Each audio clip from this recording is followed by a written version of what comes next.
Welcome to TheFlickcast, the podcast about movies, TV, pop culture, and a whole lot more. I'm Chris Ulrich, and with me, of course, my esteemed co-host, Joe Dilworth. Joe, how's it going, buddy? It's going good, but I'm feeling a little spooky, a little scary, a little horror-ish. I don't know. Horror-ish? What is it? Spooky ooky? A little bit... I don't even... I was going to say a little bit dooky. It doesn't make any sense. I'm doing the mash is what I'm saying, the monster mash. The monster mash. Yeah, this is as close as we're going to get to the Flickcast Halloween episode. It will air the week of Halloween, so that's good. Drop, whatever people say. That's timely. I like saying drop, and every time, I tell my friends or my wife that, hey, our new episode's about to drop, I get a look. So, I'm not too hip, I can't do that. Yeah, I'm pretty excited about this week's episode. We got a great guest on the show today. Yeah. He's a producer and a writer and a film critic and a podcaster. His most recent podcast that's ongoing is called Science versus Fiction. It's available at Apple Podcasts and other places where you can find podcasts. He's also got a Patreon, which you can check out and support his work at patreon.com/Scott E. Weinberg. So now I've given it away about who our guest is. You spoiled it. But yes, that's right. Our guest is Scott Weinberg, yes. And we're very happy to have him, and here he is. Scott, we're really glad to have you on the show, man. Thanks for coming on. We appreciate it. So I was trying to figure out, though, when I was thinking about it, after you agreed kindly to be on the show, I was trying to remember the last time you and I met in person. Do you remember that? Because I think it was at Fantastic Fest like 1,000 years ago. Or maybe was it South by or Fantastic? I definitely remember it, but I don't remember when it was. Yeah, I think we were in line for something at Fantastic Fest. Does that make sense? I remember us meeting in person. I just could have been South by or Fantastic, but it was definitely in Austin. Let's put it that way. It was definitely in Austin. You used to come here a lot, right? I mean, you don't, obviously not now, but when was the last time you were here? Do you remember? Yeah, I used to go to Austin. Well, I lived there a couple times. I lived in Austin. I moved there twice and then had to move back to Philly for other personal reasons. And Sure. I love it. One of the best movie cities you'll ever go to. Just full of crazy movie nerds, and of course the draft houses and lots of movie type events. It's just, Philadelphia is awesome, but Austin has that film community of just so many cool people.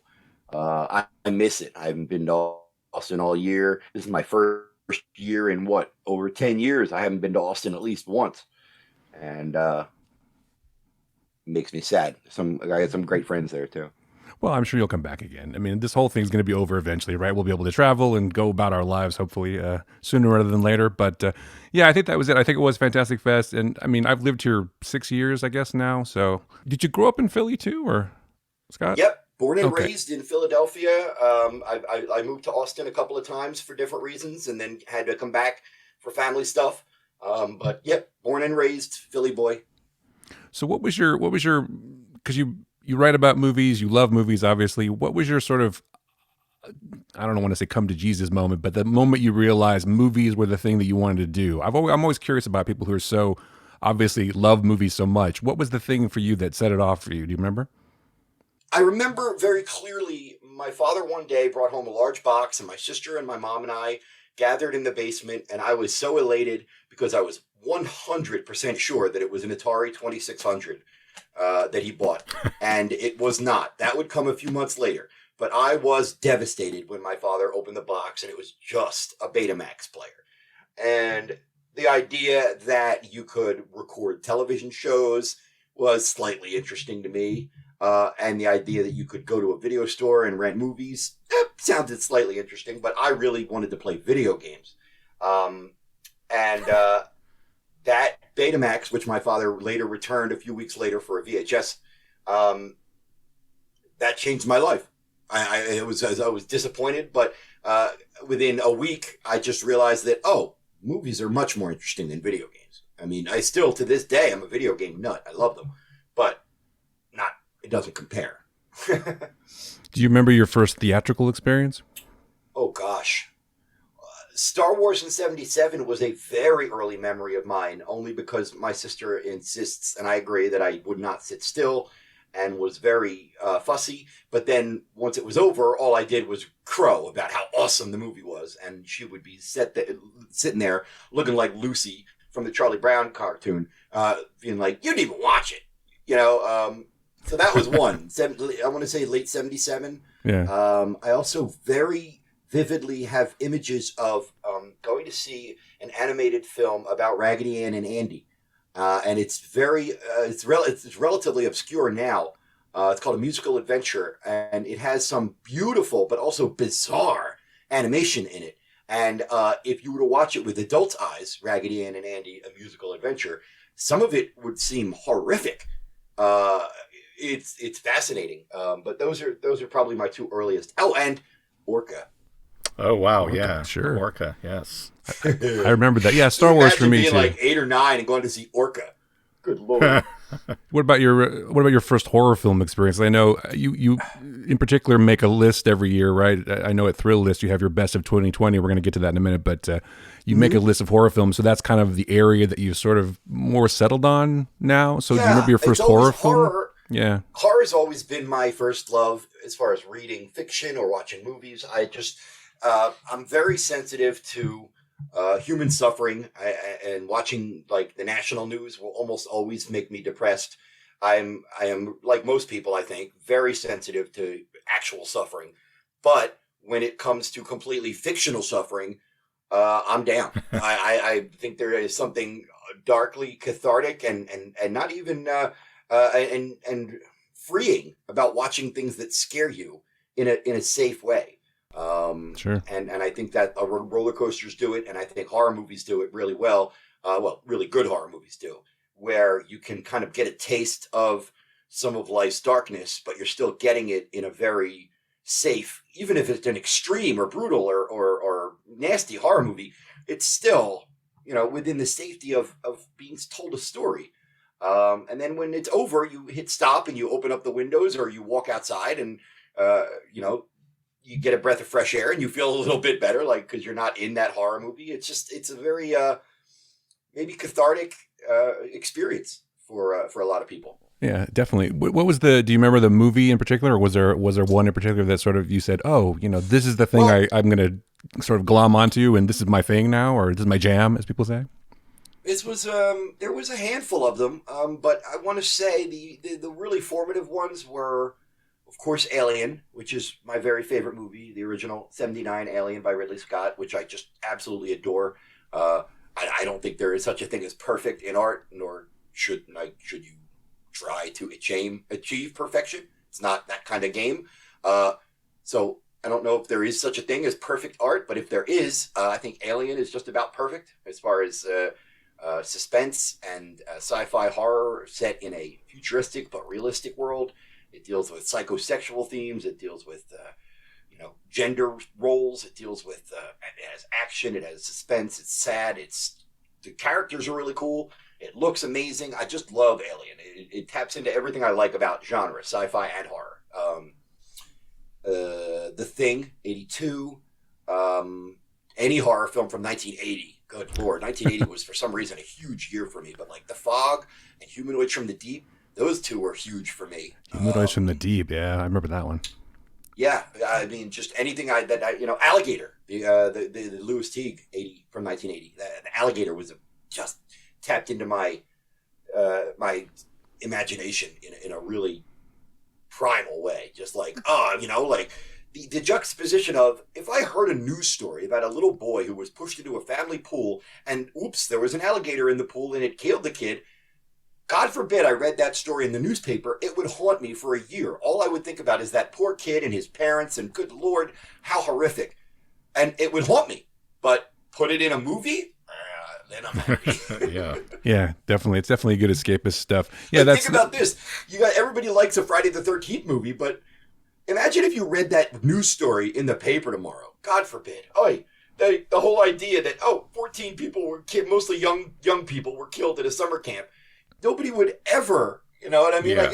That would be like the most horrible news story of the year. But when you're serving it up in a 90-minute package of pure fiction, that kind of creepy story that you would hate to read in real life can be very appealing. It's the safety of it being fictional. Yeah, definitely. You should never have sex at camps, right? That's the no, answer. Yes, never. Well, even back then, that was kind of like, I don't know if it was intentional subtext. But, I mean, when you're dealing with movies that have so few character traits and you have 9 characters and you have to, most of them are going to die within 40 minutes. I don't know if it's like, okay, this one's kind of the trampy girl. This is the raunchy boy. This is the chubby Joker boy, this is the demure girl, and I always thought that it wasn't really like a morality play, as in if you have sex or do drugs, you'll die. I always thought it was they just drew those characters really thin. Well, they also probably had a chance to have, what I mean? Like, boobs half and of them stuff are too, horny right? and half of them are Yeah, not. yeah, You know, exactly. Well, they're teens. They're going to have sex. They're going to show. drink. That's the thing I remember about exactly. But again, mentioned- I think the longer that whole horror template, that whole stereotype went on, I think that either consciously or unconsciously, I think writers and producers did kind of embrace the, well, it only makes sense that if you show up at a place and you are lascivious and horny and misbehaved, you're going to be punished by the boogeyman. And if you're chaste and honorable and pure, then you might survive.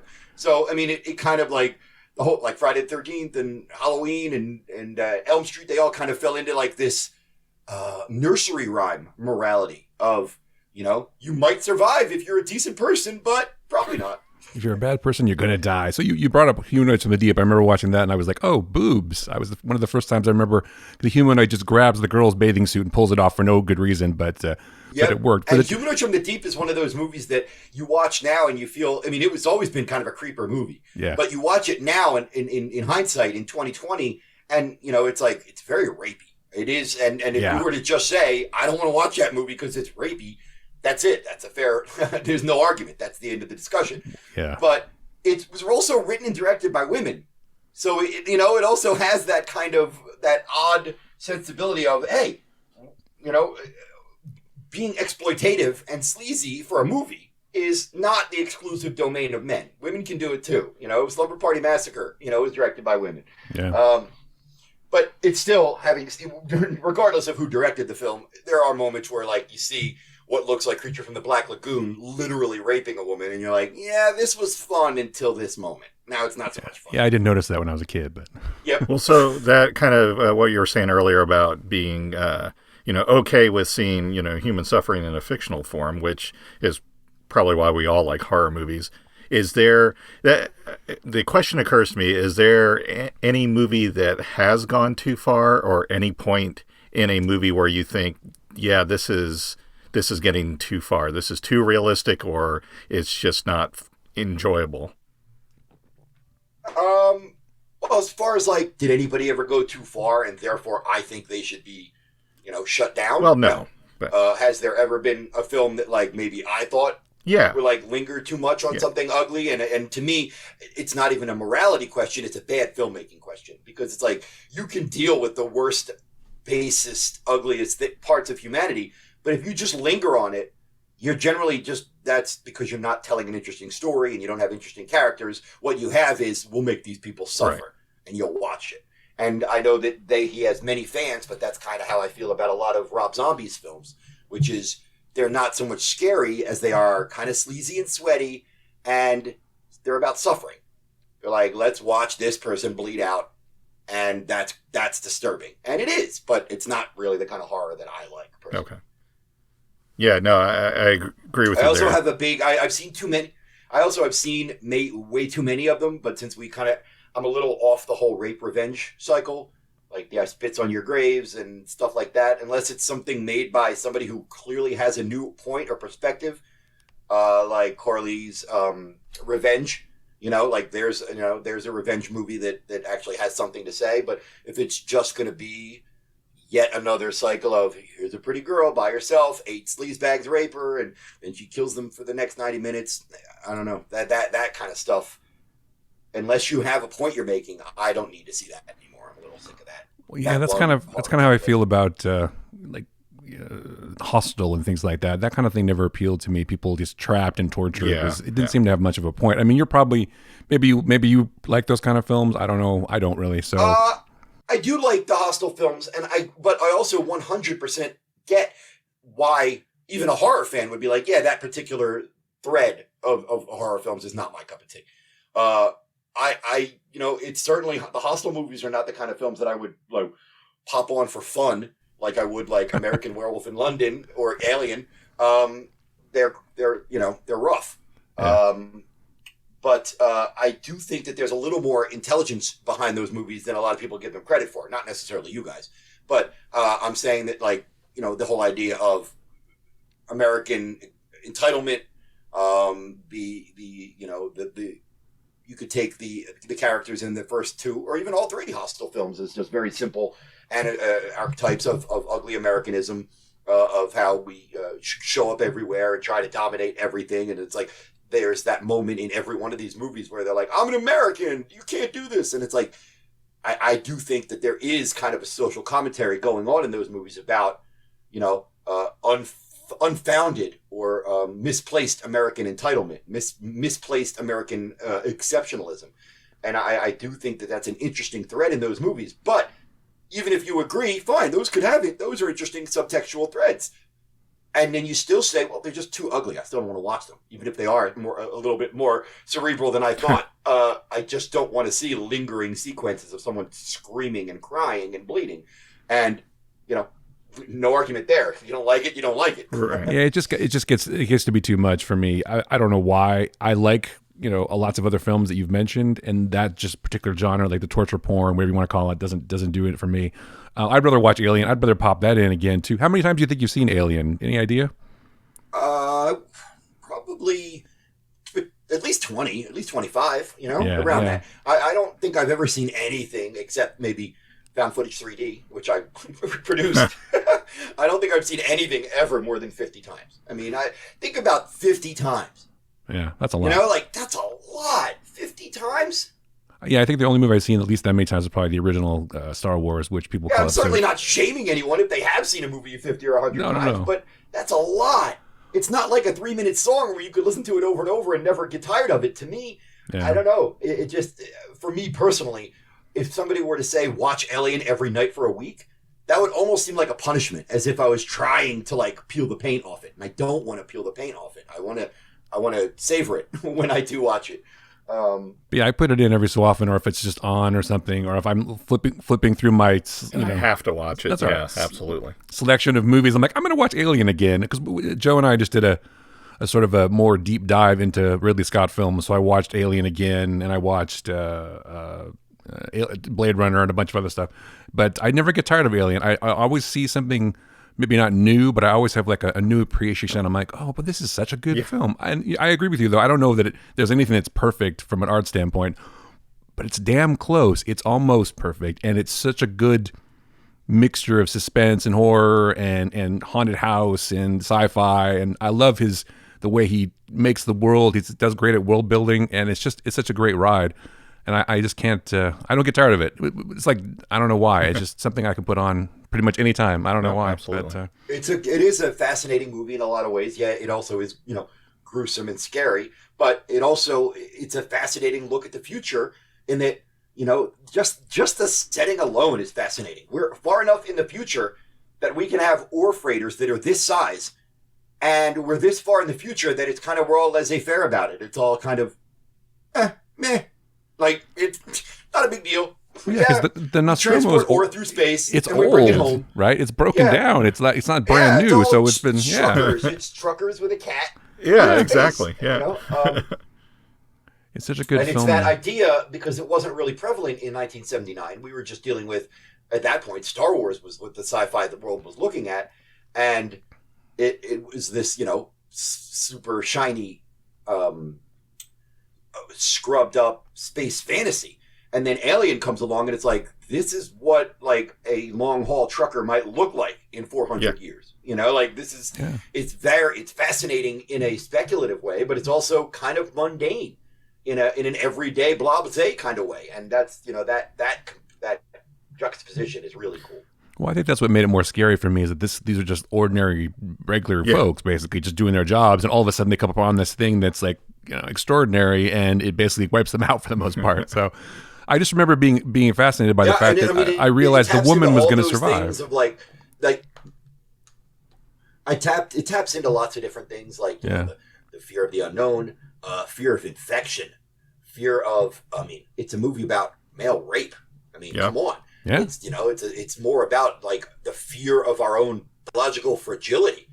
It's like this thing just comes upon us and uses us like a pod, like a host, and it's disturbing. Just the the biology of the creature itself is disturbing. How it, how there's this whole life cycle, how it impregnates people, and Yeah. or anything, I should say, how it impregnates the hosts, and it's just Dan O'Bannon was a genius. Lots of geniuses worked on Alien, but got to give a lot of credit to the late Dan O'Bannon for bringing it. Absolutely. Definitely. Yeah, definitely. So you mentioned The Thing too. I kind of feel like that's sort of similar in a way because it's also about being taken over, but I always feel like it was I'm sure this is common knowledge, but it's like an allegory for the original one was more of an allegory for communism and all that stuff. But it's like it could be any one of us could be bad kind of thing. But I love The Thing too. You mentioned a lot of John Carpenter films. John Carpenter is one of my favorite horror directors for sure. But what do you think? About The Thing? Do you think that's sort of similar, or what does that do for you? I think What I think Alien is about the fear of being infected from the inside. The Thing is about somebody in your immediate circle has been infected and you don't know who. And if that's not a metaphor for the early 80s, we were just in the beginning of the AIDS crisis. And the fear of unknown biological threat has haunted humans forever. But just put aside what The Thing is most famous for, which is the crazily beautiful, extreme Rob Bottin gore moments, the physical grossness of the monster and the blood splattering and the mouths and the chewing and the forget all that for a second. This is a fascinating movie about human nature and isolation. It is, if that movie had no gore at all, I still think that it would be very well regarded because it is just a really interesting concept about who can you trust, how do you know who you can trust, how do you know you can even trust yourself? Great God! It's such a cool screenplay. It's such a great concept. And of course, The Thing infamously bombed at the box office in 1982 because it had the misfortune of being released only a few short weeks after E.T.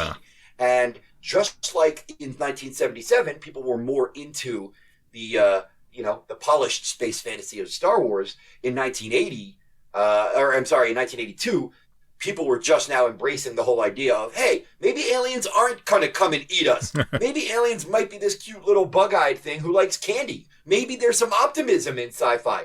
And then 2 weeks later, The Thing comes out and people are like, whoa, no, not now. Maybe 6 months from now, but too soon. Now. Yeah. And The Thing died. It really is a movie that E.T. killed. And Carpenter was by most accounts just bummed out, like really hurt. And it's a masterpiece. If you made that film, if you worked on The Thing, you would have expected that that's your masterpiece. And critics trashed it and audiences did not show up. And then, 10, 15, 20 years later, The Thing started to be recognized as a powerhouse horror classic. But didn't really help in 1982. It didn't help John Carpenter's career very much. No, that's another one I put on occasionally and just watch because it's so good. And the effects hold up too, which is amazing. Yes. Movies that you can just put on and turn the volume down to like 4 and just let it play. Alien and The Thing are both great for that because they're both mostly kind of calm and quiet until they're not. And they both have great sound design and score. Yeah. What are some other ones like that, do you think? Well, from my childhood. Well, not necessarily from your childhood, just in general. I'm sorry. What was be more. I'm sorry. What was the question? No, I'm saying not necessarily from your childhood, but just you talk about movies you can just pop on that you can with repeated viewing. So like other things you could do that too. It doesn't have to be from your childhood necessarily. Background movies, Boogie Nights, anything with a really good soundtrack. There are sometimes you could just throw something on while you're cleaning or writing. I have a problem writing when I hear words. I mostly have to have instrumental when I'm writing. Lyrics kind of screw up the writing process. But that would be an interesting thing to bring up on Twitter. Just like white noise movies. A movie that Jaws is like the perfect white noise movie, I think. Because you've already seen it 40 times, you know how brilliant it is, and you can just leave it on and just happen to enjoy when you look up, you're going to see something good. Yeah, definitely. So we've talked a lot about like horror films from back in the day, I guess, or from our childhoods, or from when we were growing up. But do you think that I feel like there's been a lot of really good ones lately too. And I know you have the Thrillist article of the best horror films of 2020 so far, but there's quite a few on there that I've seen, which I'm happy to say. But it seems like, to me at least, there seems to be a lot of good ones that have come out recently. It seems like there's a resurgence, maybe, or am I reading it wrong? No, I don't think it's a resurgence. I just think it's a question of there's always a steady supply of horror movies. It's just that every once in a while, forces combine to create something like Get Out or The Invisible Man, the recent one. But I think as a guy, I've been doing this, curating this article for Thrillist for the last 4 years now. And I kind of see as many horror films as I can. And then my editor at Thrillist and we update the piece about twice a month. I don't know. I think it's the most frequently updated one. I want it to be like the authority on what's really good this year, each year. And I did one for 2019, 2018. And it's been a good year, believe it or not, for horror films. Yeah, I loved Invisible Man. I thought Invisible Man was great. Both fictional and not. But yes. Yeah, it's still my number one. Yeah. It's still my favorite of the year. I think it's absolutely great. I also really liked Color Out of Space, the Lovecraft adaptation with Nicolas Cage and Jolie Richardson. Yeah, that was freaky. But really liked that a lot. I dug There's it. a fascinating dark sci-fi movie on Netflix called The Platform. I haven't seen that yet. I've heard about it, which though. is from Spain and is absolutely fascinating. Don't want to give too much away about it.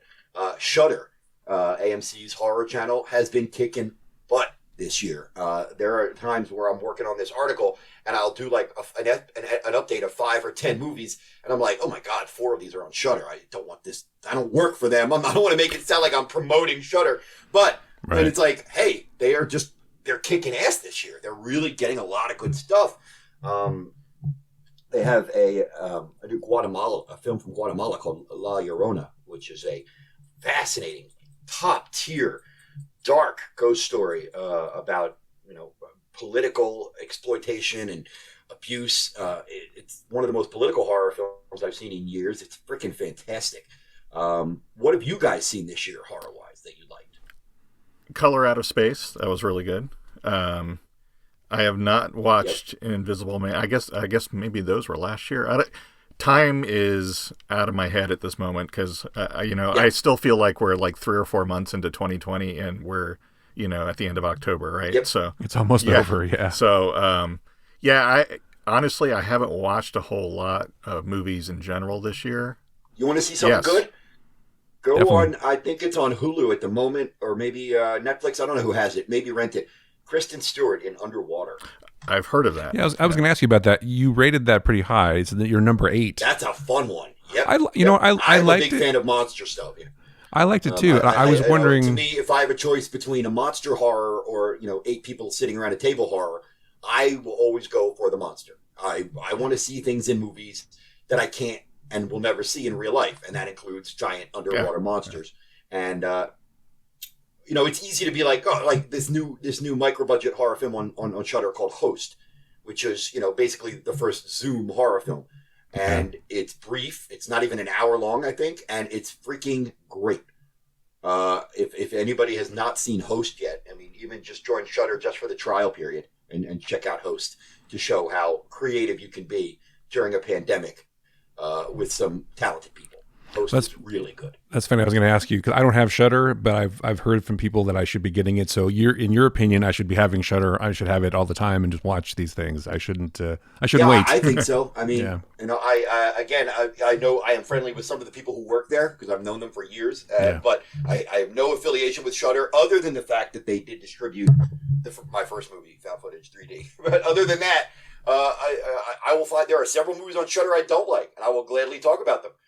But for the most part, I think it's a fantastic service. I know the people who do the curation there, and they know their stuff. This is not just, let's just grab 12 horror movies a year and plop them up there and people watch them. No, this is a network run by people who know international and indie horror and don't grab just anything.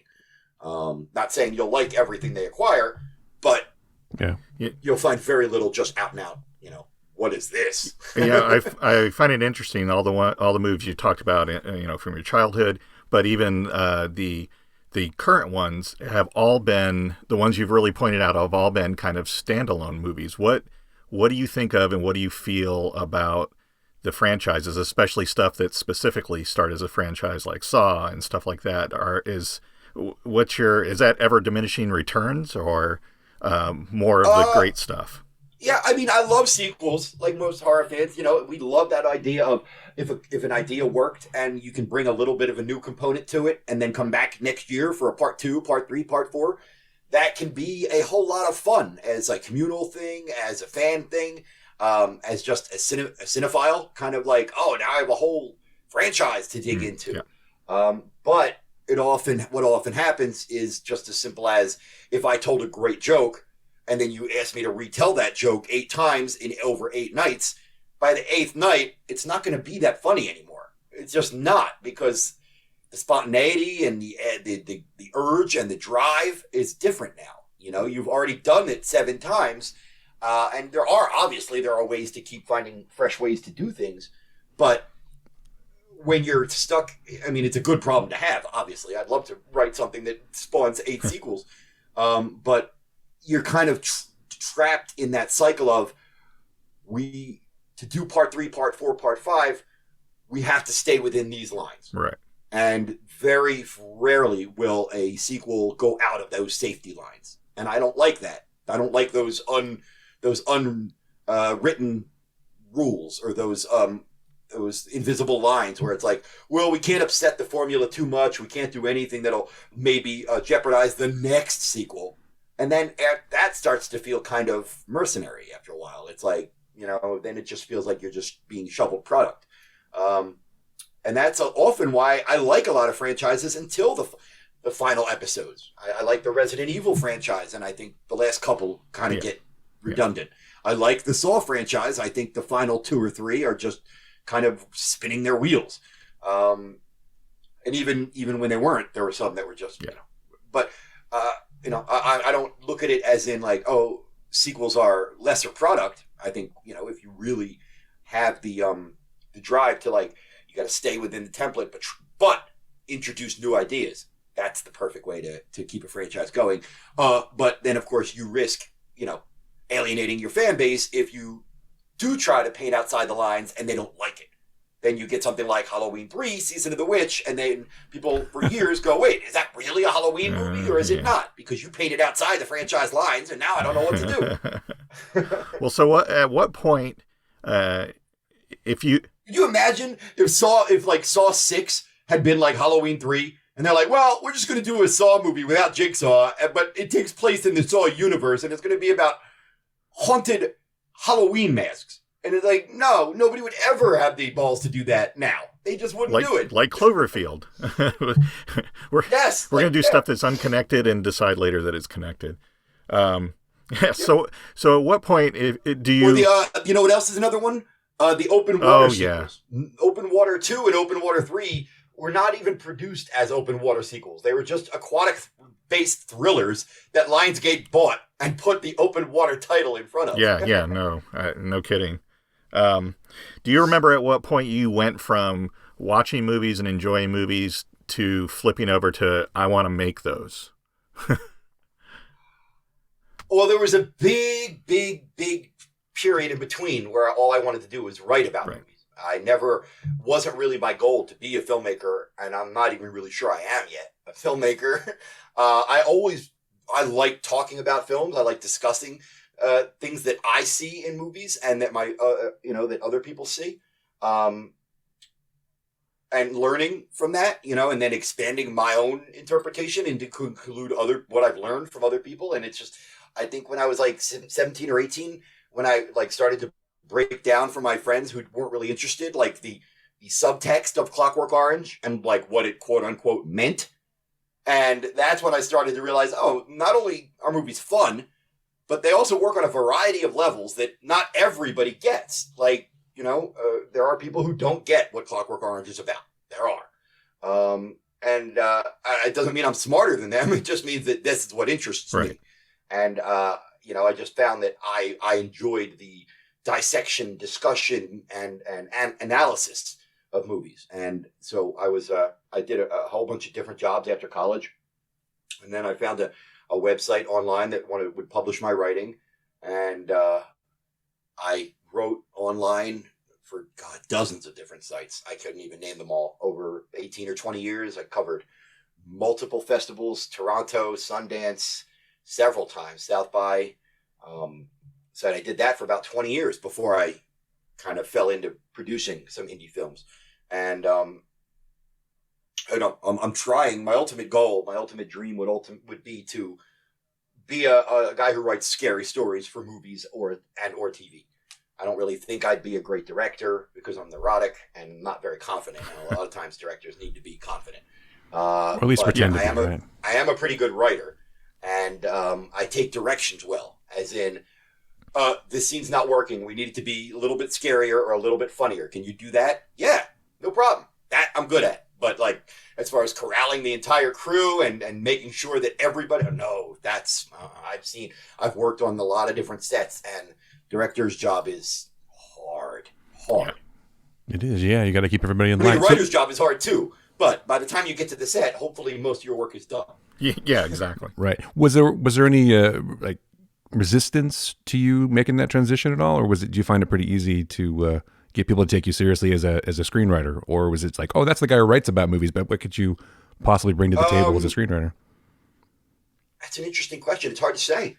Because it worked out. You did a movie, right? I know a lot of filmmakers.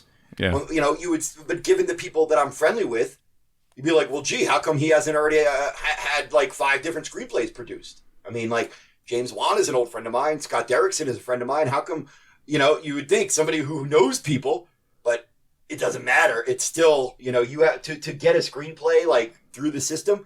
You can't just have like a friend who vouches for you. You need to have representation. You need to have several people who like your product. You couldn't have Scott Derrickson say, somebody produced this script for my buddy Weinberg. That's not how it works. If only. Like knowing somebody might get you an introduction to somebody else. But as far as like, I'm friends with blank, that won't get you anywhere. It really won't. And also, who would want to rely on that? Yeah. I mean, I don't want to rely. I don't want to be just the guy who got a meeting because I'm friendly with Scott. I don't want to be a guy who got a meeting because you really liked our script. Getting the meeting is one thing, but once you're in there, it's what you do with the opportunity that matters, I think, too. Yes. It's like, if you can deliver what you say, then that's a different story. It doesn't necessarily, I don't think anyway, it doesn't necessarily matter how you got there in some ways. If somebody introduced you to somebody and then you come in with something they like, or you have a good take on something, then that's what matters at the time in the room, especially. But yeah, I mean, getting in the door is half the battle, though. Just knowing somebody who knows somebody is a big deal. So that's why and everything that you do as a like newbie writer or producer, everything that you do is the step up of the ladder. Even if Stephen, my co-writer, and I had a meeting for Arachnophobia remake. And I thought, oh man, I've seen every Spider movie in the world, and I know 2 of these producers. They'll hire us, no problem. And they were, then it was, you guys did a great pitch, really well done. We're going to go in another direction. And I was like, I was just grateful to have that meeting. Yeah. Like I was disappointed that they went with somebody else, but just getting that meeting alone is an accomplishment. So, can't be pissy about it. Well, no, of course not. Yeah, it's just I toiled in Hollywood for a long time as a producer and whatever, and it is difficult. You go to meetings, you meet people, you talk to people, you do a lot of stuff, and there's 99% of it is not making the film. 99% of it is trying to get the stuff together to make the film. Making the film, once you get there, it can be relatively simple, hopefully. But it's not easy. But I was just curious because a lot of times they'll try to say people, in Hollywood, I guess, will try to say, oh, well, he's this, but he can't be this because he's already doing this. I was wondering if there was any kind of perception of you. It's funny because I would reach out to some indie producers that I know, and I think that, there might have been some like, oh, wait, you're trying to write films now? We only contact you when we want reviews. We don't really look at you as a filmmaker. So maybe that has, but I don't think anybody would ever just get one of my scripts and go, oh, he used to be a critic. Screw him. Ugh. Like, no, I don't think anybody's doing that. Well, no, hopefully the work will speak for itself, right? Yeah, and Steven and I have been close. We're hopefully going to be pitching Creepshow over at Shudder. Wink, wink. Nice. It's like, it's like, I know a handful of people at Shudder, but just trying to be able to like just pitch an episode has been just a ridiculous runaround. I mean, not a runaround, but like hard. You know, it's like even with representation, it's hard to find people who like your stuff. I mean, because everybody wants to. You know, it's a very competitive field. You know, I mean, It is. I think I'm pretty good at writing monster stories, but you know what? So are a lot of people. It's not, you know what I mean? It's not a unique skill. There's a lot of really good writers out there. So. Well, that's why it's good to have a lot of people in your corner too, because if a lot of people say, Yeah, "Oh, but you should look at Scott's," discouraged. yeah, You know what I mean? Like you can't get if somebody chose a different writer over you. That's probably because that writer came up with something specific that appealed to that person, and it's not just you weren't very good. yeah, you don't. It's like, That's oh, you usually- I don't suck. You think can't that's do this. really Yeah, how it you goes. just had a different take. They weren't looking for that take because, as someone pointed out to me a long time ago, they really want to find the thing or the person to do the thing they want to do. Like they want to find the right writer, or they want to find the right actor, the right this or right that. But you know, sometimes it doesn't work out. But it's one of those I hope businesses that, you got to hang in there, I guess. There's lots of film critics who made their way into filmmaking, became writers, producers, directors, and you know, I don't want to say, you know, it's just so funny because people always used to say, or maybe still do, that a film critic is a failed filmmaker, and obviously I do not agree with that. But if I ever became successful, I would be a film critic or a guy who became a filmmaker because he was a failed film critic. Right. Well, I wouldn't say failed film critic. I mean, you know, it's I would. I mean, No. it's the profession has kind of just been, I don't want to say demolished, but you know, when I was in college, you could actually consider, yeah, I'd like to write about film and do that for a living. Now, nobody in college is thinking, yeah, I'd like to write about film and do that for a living. Nobody is like, that's just not a realistic goal anymore. no. Now they just want to make films instead, or Yeah. you know, Right. So TikTok unfortunately, videos. for me, yeah, unfortunately, the career that I really did want kind of not vanished, but it's kind of antiquated at this point. Because and this is both good and bad, but everybody's a Yep. critic. I mean that like Yeah.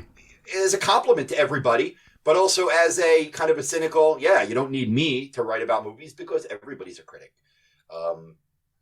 I think that's partially why I hope that the Thrillist piece is so helpful to people because this, you know, horror and sci-fi, that stuff I know. I mean, that really is, I can hold my own in that conversation. And, you know, hopefully my article, like if you like scary movies, then the piece will like, you know, point you in a bunch of directions. No, it was really useful. There's things on there that I had heard of, but I hadn't, you know, to see them like sort of ordered like that was good. And also, it was a little bit validating because some of the ones that I really liked were on there at higher levels. So that was good too. It made me happy. Because yeah, I would say you're not just holding your own. I would say you're an Yes, authority in this absolutely. area. So the fact that you're, I appreciate that. Thank yeah. you guys. Oh, well, no. You know, there are so many of us out there, and it's just like, you know, I don't know. I always thought that I think about like writing about film is kind of and discussing it and everything. It seems more like a young person's game, and I'm not so young anymore.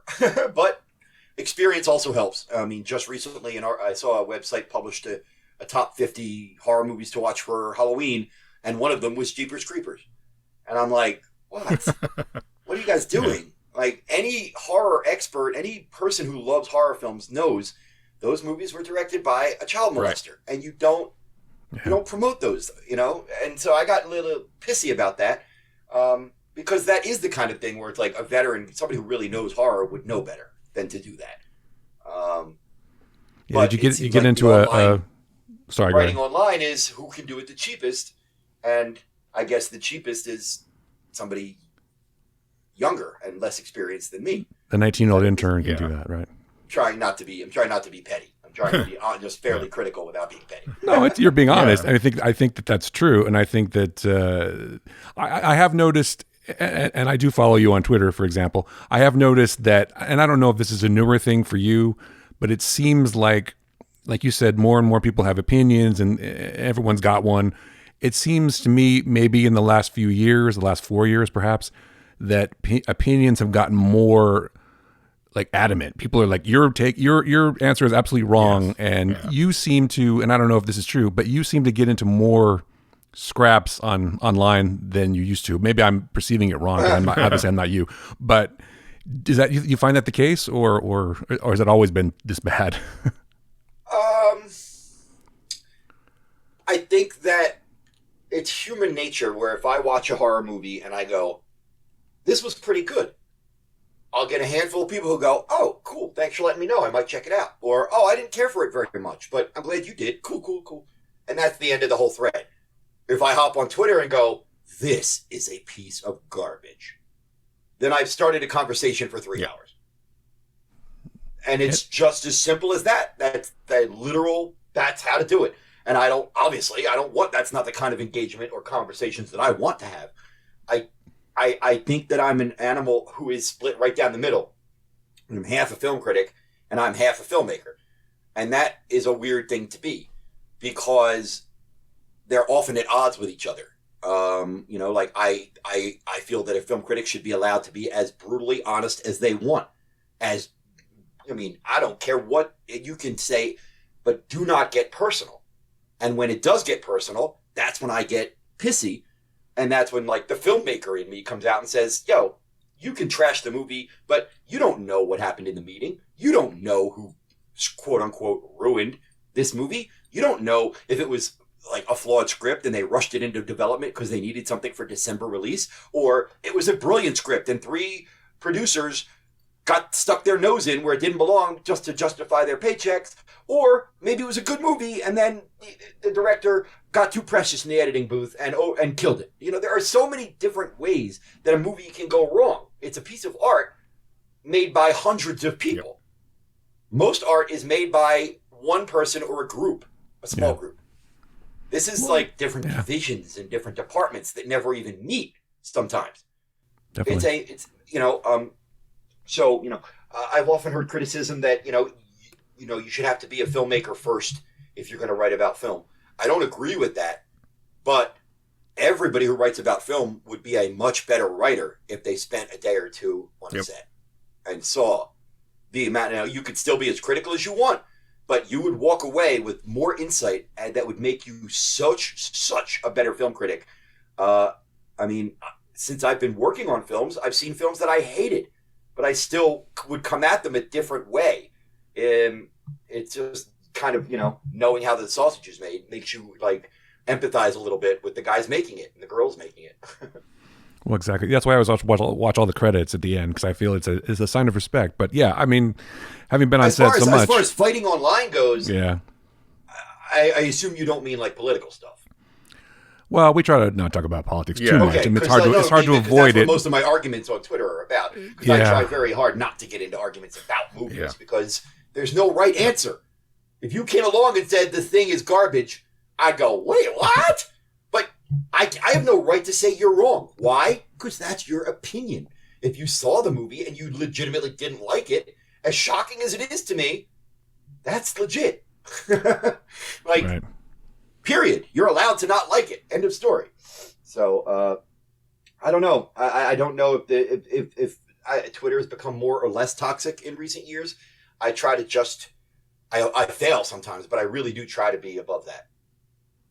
Yeah, I just wonder if people have been more emboldened. I mean, you talk about political arguments and stuff, but I feel like every time anyone expresses any opinion now, it's always like, no, you're wrong, and here's why, exactly. And or you're just stupid, and your take is ridiculous, and there's no real explanation for it.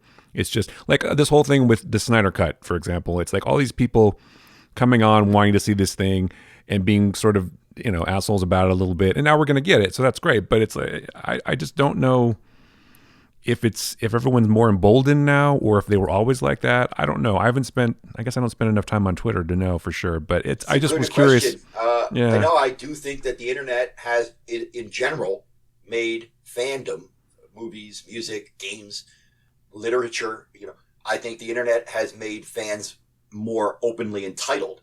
Only because they didn't have a forum to act this way in 1989, where you could hop on the internet and talk about, oh, Stephen King this, or VC Andrews that. We didn't have this location where we could all vent about it. So I do think that certain fans will always be arrogant and entitled.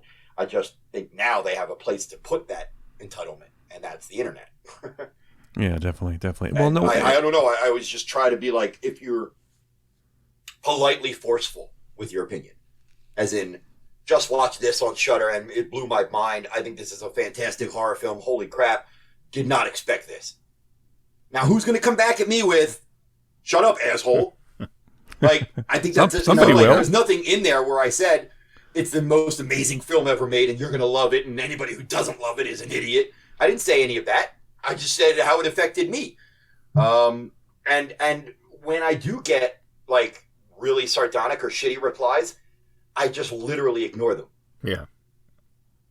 Like, I just literally ignore them as if I was like, at a bar and 5 of us were talking, and then one guy just in the middle of the conversation said, "Yeah, that fucking sucks."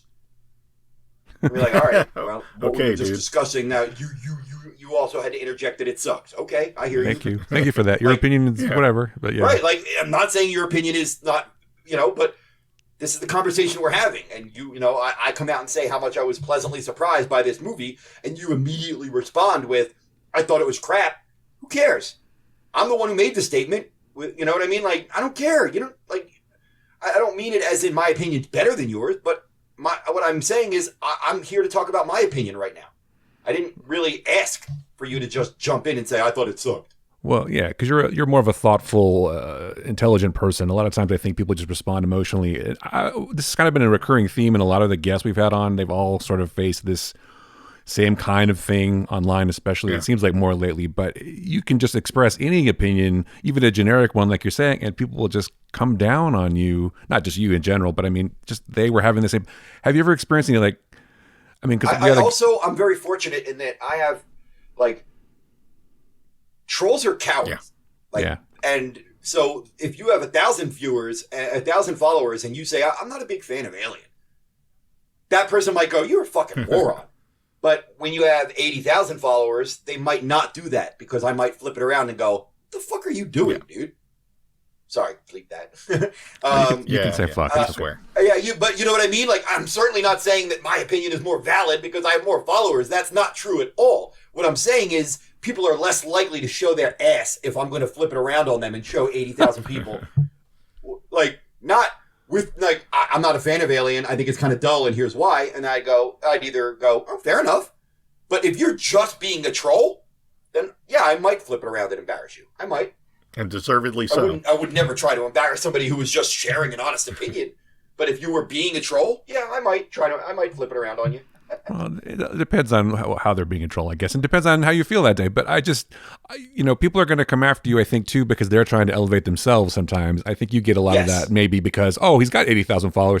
So if I engage in some kind of bullshit Twitter war with him, then I'll get more recognized and my opinion will somehow be more valid. Yeah. I mean, unfortunately. Yeah, no, that's part of it, too. And it's just as simple as, like, there are some times where I'll notice where if I respond to, like, Kumail, all of a sudden I got, like, 40 different likes and like, why? Oh, well, because Kumail is popular, and my reply, maybe it was a funny one, and people saw that reply and liked it. So it could just be as simple as, if I reply to this guy, he's got a lot of movie geeks following him, so maybe if people agree with me, I'll get a handful of followers, and that's cool. That's how Twitter works. I'm not begrudging them that. If you want to come along in my conversation and participate, and that gets you 25 followers, great. That's literally how I did it too. I'm going to do that from now on. I like that communicating with good people that people like and being funny and trying to be, I definitely mess up and I definitely am, not perfect, but I really have tried to be like, look, Twitter has so much toxic on it. So you really do get out of Twitter what you put into it. Like if I were to hop on Twitter and just be angry all day, that's what I would get back. Angry trolls all day. But as it goes, sometimes I'm angry and I'll rant about politics and I'll get a few trolls and I'll get a few nasty people. But if I tweet about like movies that I watched last night and these kitten pictures and, running to the store to get food and I don't get any trolls for that kind of stuff. I really don't. Well, that's good. Well, that's not controversial. Everyone loves kittens. I'm fortunate. Okay. It's when you make it's when you come out and make like bold statements is when you generally might get some trolls. Well, people think of you as an authority, I think, and so if what you say carries some weight, I think right. But that's also it's only because I've been doing it for a long time, right? And I think the key is to just to never be arrogant. Like I've been at it for a long time. I know a lot about horror movies. Doesn't mean I know more than you. Doesn't mean I know more than her. Doesn't mean I think I'm better or more. I would beat you in a trivia game. I just know that I know my stuff. I don't care if you or her or somebody else is a bigger expert than me. It's not a competition. It's, enjoying your life and enjoying the things that you enjoy. So I have that confidence of I am an authority, but like Brian Collins is an authority who could probably blow me away in trivia. I don't care. Heather Buckley, Kayla Janice has forgotten more about horror films than I know. I don't care. I'm just happy being an authority. Being, considered someone who does know his stuff. I don't have to be the guy who knows all the stuff. Right. And you put in your time, so that counts too, I think. Yeah. Are there... So I think a lot of times people have this mentality of, oh, if I'm a video game nut, I gotta be the video game. I gotta know it all. I gotta be the authority. And it's like, no, man, everybody not everybody, but millions of people like video games. Millions of people like horror movies. If you try to compete with them, you will lose your mind. Just walk your own path. Yeah. Enjoy your life. Are there any movies, and maybe there's just one, or maybe there's none, that have been like absolutely ripped apart and savaged by audiences and critics, other critics, and you've kind of looked at everybody and like, what is wrong with you? This thing is a genius movie. Why can you not see that? I'm might be a slightly controversial pick for obvious reasons, but I was a little bit surprised at how Antebellum was received this year. Okay. Yeah, I thought it was a very good horror film, and obviously it's a very sensitive issue. It's deals with racism and slavery and abuse, and so it's very sensitive to a certain demographic, as in black men and black women. Right. So I come at it from a very ignorant and safe perspective. So I don't come at it from the same perspective as somebody who a person of color might. To me, I have this privilege, this healthy disconnect that no matter how brutal it gets, I'm still just an outside observer. That's just the fact. So if I were a black man watching Antebellum, I might feel 1,000% different. Right. But I'm not. I'm just a Jewish guy from Philly. And as such, I thought it was a fascinating depiction of how people who think that racism is like proactive racism is dead. There are people out there who think that active racism is actually dead because we've had a black president and because people of color have made a lot of advances. They believe that racism is a thing of the past, and it's not. And that's to me what this movie is about. But I also have read several reviews that were critical of the film for being facile and simplistic, and I don't entirely disagree with them. I think a lot of the criticisms are more than fair, but it still got under my skin and really hooked me. I fell for Antebellum hook, line, and sinker. By the end of that movie, I was with that Janelle Monáe. I was with that character. Whatever she did, I was down with. And I'm a little surprised it's like 28% at Rotten Tomatoes, including my review. But hey, that's fine. I don't begrudge anybody or think I got it and they didn't.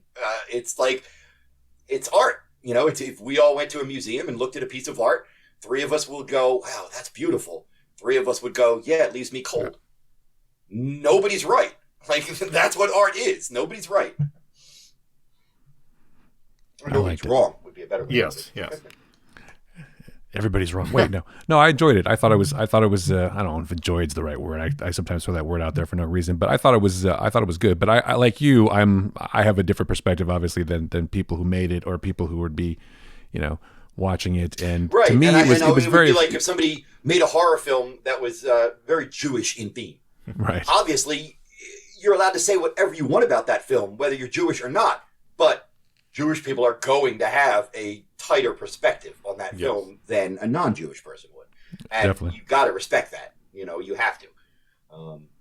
But I can totally see why Antebellum was divisive, but I would have guessed it would have done slightly better with critics than that. I mean, even just on a technical sense, I think it's... Yeah, I was surprised too, honestly. I thought it would be more well received, but it just wasn't. I don't know, it kind of fizzled. Maybe it's just not the right time for that kind of film, like you were talking about The Thing. Maybe it's just nobody wants to see that kind of thing right now. I don't know. It's one of those things where you think you have a handle on the filmmaking process or how movies come out or this is going to be successful, whatever, but nobody really knows. At the end of the day, it's kind of a crapshoot. Even the people making it aren't sure, right? So it's like, it's probably going to be okay, but will it? I don't know. But in this case, it wasn't, unfortunately. So if I'm a person who's never seen a horror film, or I come to you and I say, Scott, what should I watch? What would you tell me? You want to get into horror? I want to get into horror. What should I watch? I would start in like 1932. Dracula, Frankenstein, start there. And I know that sounds simplistic, but it really is like laying the foundation for cinematic horror. I mean, it's much different from literary, and you want to have the grammar of horror films down. And for that, you would want to dig into the 30s. You would want to see Bride of Frankenstein. You would want to do, all the Universals. You would want to move forward to the 40s and 50s and do a lot of the Hammer films. You would want to do some of the psychotronic weirdo stuff of the 60s. Some of the grind. I mean, but if you're looking for specific films, King Kong, the original King Kong, captured so many imaginations. It might, whether you call it a horror movie or not, it is about a giant monster chasing a woman. So in some regards, it is a horror film. In addition to being whatever else you want it to be. It is an adventure story too. But the original Godzilla, 54, I mean, I saw the Americanized version first, but the original Japanese version is haunting, a lot scarier than we remember it for being. Yeah. As far as like, if I wanted to entice people and offer them something modern, how about like Ready or Not? Something like that. Something that plays with like the Agatha Christie, 10 Little Indians, but is also purely a horror film as well. I loved Ready or Not. But I liked it too. That was great. What a ball, right? What a fun movie. Super fun, yeah. It reminded me of Game Night, where I was like, a movie where you're like halfway through and you're like, this is so much better than I thought it was going to be. Well, I think the thing is, I like her so much. I think as an actress, she's a charmer. She's and I was like, beautiful. Yeah, I'm with her the whole time. She has this kind of girl next door, not just girl next door pretty, but like girl next door hang out and skip rocks on the lake. Like she has that kind Definitely. of. I don't even want to say tomboy because she's very feminine, but she just has this kind of pal. She just seems like a pal, a girl you could, as a teenager, you'd be madly in love with, but you'd be happy to just be her pal. Right. You just want to be around her. Just awesome. She's just a likable person. Her presence that's why I tolerated that first Babysitter movie too on Netflix. Amen. Not terrible. I did not see the second one, but I kind of liked the first one. It was okay. The second one was okay too. It's like one of those things you put on and you're like, oh, this is fine. You're just going to kill a couple of hours and you don't want to think about it too much. It was fun, but again, she does come back in the sequel for towards the end. Spoilers. Spoiler. Sorry, man. But yeah, I whatever she's in, I will watch for sure, definitely. And I thought Ready or Not was really unexpected in some ways. It was really much better than I sort of. I was like, oh, okay. I feel like I've seen this kind of movie before, but then it was surprisingly good. So it's recommended. Yeah, I think and I'm happy because those guys are the guys who made that movie. They've been they work as a collective called Radio Silence, and they worked on VHS and Southbound and a handful of horrors. And to see them blow up a little and get a Hollywood gig and more, they'll be doing more stuff soon. Just makes me happy because. I don't know them personally, but in all my interactions with those guys online, they seem like just really good people. And it's just nice to see them blow up a little. Yeah, I like it when good people get ahead because it seems like sometimes the not as good people seem to be successful, and the good guys get left behind sometimes. So the nice people should get something too. Definitely. So, anything else, Joe, or should we let Scott go? Yeah, let's hear it for nice. Yeah, exactly. Yeah, let's hear it for nice. Yes. Good guys finish first, damn it. Just the other thing I was just curious about, you have a lot of films on here, but do you have like a favorite? One of my quotes that I don't think I coined this, but they always say that, nice guys finish last. And yeah, but nice guys finish last, but they finish with the best people. Exactly. Nice guys finish last has an ironic twist. Nice guys finish last means you're with nice guys when you finish. That's true. So maybe you didn't win that race, but you're now surrounded by nice guys. Exactly. So just out of curiosity, though, you have all your favorite films or the favorite films from this year and on the Shudder list from the last few years, but do you have like a particular director that you'll always sort of gravitate towards? That was my only other question before we let you go. Oh, I am a huge fan of people who take fanciful things seriously. And by that, I mean Guillermo del Toro, Bong Joon-ho, before he became an outspoken lunatic, Terry Gilliam. People like Tim Burton at his best.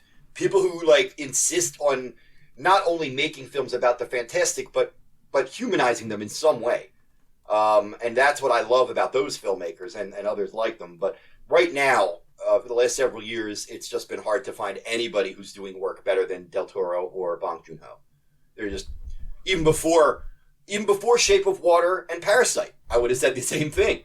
Like if you have yet to dig through the back catalogs of Guillermo and Master Bong, do yourself a favor and enjoy. Start from the beginning on each filmmaker and just dig through their films. That neither of them have made, all that many yet. They still have their filmographies are still relatively manageable. So dive in now, and you'll just be like, all I thought of Guillermo del Toro was Hellboy, and then you watch Devil's Backbone, and it'll blow your mind. Or all I knew of Bong Joon-ho was Snowpiercer, and then you see Mother, and you're like, holy crap, what have I been missing? Yeah, he's pretty good. But those are my favorites right now. No perennials though, like the ultimate sort of favorite. Anybody like that? John Just Carpenter, out of curiosity. Ridley Scott. Ridley Scott. Oh yeah, well, I mean, I love Ridley Scott. I admire him very much. But if you really want to be honest, there's Blade Runner and Alien. There's a lot of Dead Space, man. The man's directed some bad films. But The Martian was pretty good, right? Oh, The Martian is great, and I kind of like his recent Alien movies. Don't love them, but I kind of like them. Yeah. But like we're talking about like that Columbus movie he did, and Black Rain, and I mean he's done a lot of. Wait, no love for Black Rain? That's. It looks nice. It looks. It does. Nice. Michael Douglas's hair is amazing in that movie. Oh, that weird feathered floof in the front. Man, I always wanted awesome. that when I was a kid. I could never do it. I had never pulled it off. I don't have the hair for it now, couldn't especially. pull it off because I had what we called back in the day the Jufro. If my hair was fine when it was short, but once it got an inch too long, it just turned into this crazy Albert Brooks curly Q, and it was awful. I used to be so jealous of kids who had long straight hair. Curly hair was the worst. It was the bane of my existence as a kid. I hated it. John Carpenter is a god among men, in my opinion. David Cronenberg, the late George Romero, Wes Craven, currently David Fincher. There's just so many. I like to focus mostly on independent. That really is my niche because when you focus on independent films, you find a lot more from, like, say, people from India, or a 20-year-old girl directing her first film on an iPhone, or focusing on indie horror has allowed me to expand my horizons to other people as opposed to just white guys. But yet Hollywood is mostly, when it comes to horror, Hollywood is mostly still white guys. And I find that the indie realm lets you see a much bigger panorama than Hollywood does. Definitely. Well, they got to keep it at the lowest common denominator, I guess. And, it's a lot of fear in Hollywood, too. Not anymore, they don't. No, not anymore. I guess not. We need major freaking changes. We need movies that, come from perspectives that are different than guys who look like me and you. We need, I'm not preaching. You guys know it. Let's hope so. Let's hope that happens. We need a new Alien. We really do need more diversity in our storytelling. We just do. It's a fact. And definitely, people who want to avoid the diversity can, but I don't. I want to see how a horror film from India relates to me as a guy in Philadelphia, and they do. That's the beautiful thing is a movie made in Indonesia speaks to a guy in Philadelphia. Yeah. That's powerful. That to me is fascinating. Definitely. So, found footage 3D. Yep. You can still watch that. Yep. That is on Shudder. Awesome. I also produced a film with my friend Josh Lobo. It is called I Trapped the Devil, which he wrote and directed by himself. Did 90%, 80% of the work on that movie, and got it through the finish line. I was a very small cog in that machine, but I'm very proud of Josh. And people really have seen, it's a quiet, talky horror film, but people seem to have really responded to what Josh wrote. And I am not 100% surprised, but I am slightly pleasantly surprised. And I'm also an associate producer on a movie coming out in December called Skylines, a.k.a. Skyline 3. Nice. Which is, of course, the sequel to Beyond Skyline. And that's the sequel to Skyline. Of course. And I like genre stuff. I like monsters and aliens, and that I'm very happy to, work in that area. That would make me happy if I could write some monster movies. Would make me happy. Well, you will. And you also have a Patreon, right? Patreon.com/Scott E. Weinberg. So people know where to find that. And they can go there and support your work. Patreon, where it's basically kind of I haven't written anything yet this month, and I'm a neurotic mess. But I have to. I write stuff on my Patreon, and a handful of people donate to that to keep me in food. So that's basically my life right now. Cool. Awesome. Well, that's great. Scott, thank you so much for coming, man. We appreciate it. Anytime. I'm sorry I couldn't do it last week, and I'll be happy to come back again. No, it was fun. In fact, we could keep talking, but I mean, the episode can't be like 3 hours long, unfortunately. But I would love to have you back. Absolutely. It'd be great. So let's try to do that. That'd be cool. Yep, totally cool. Let me know when. Cool. All right, cool. Thanks. Take care.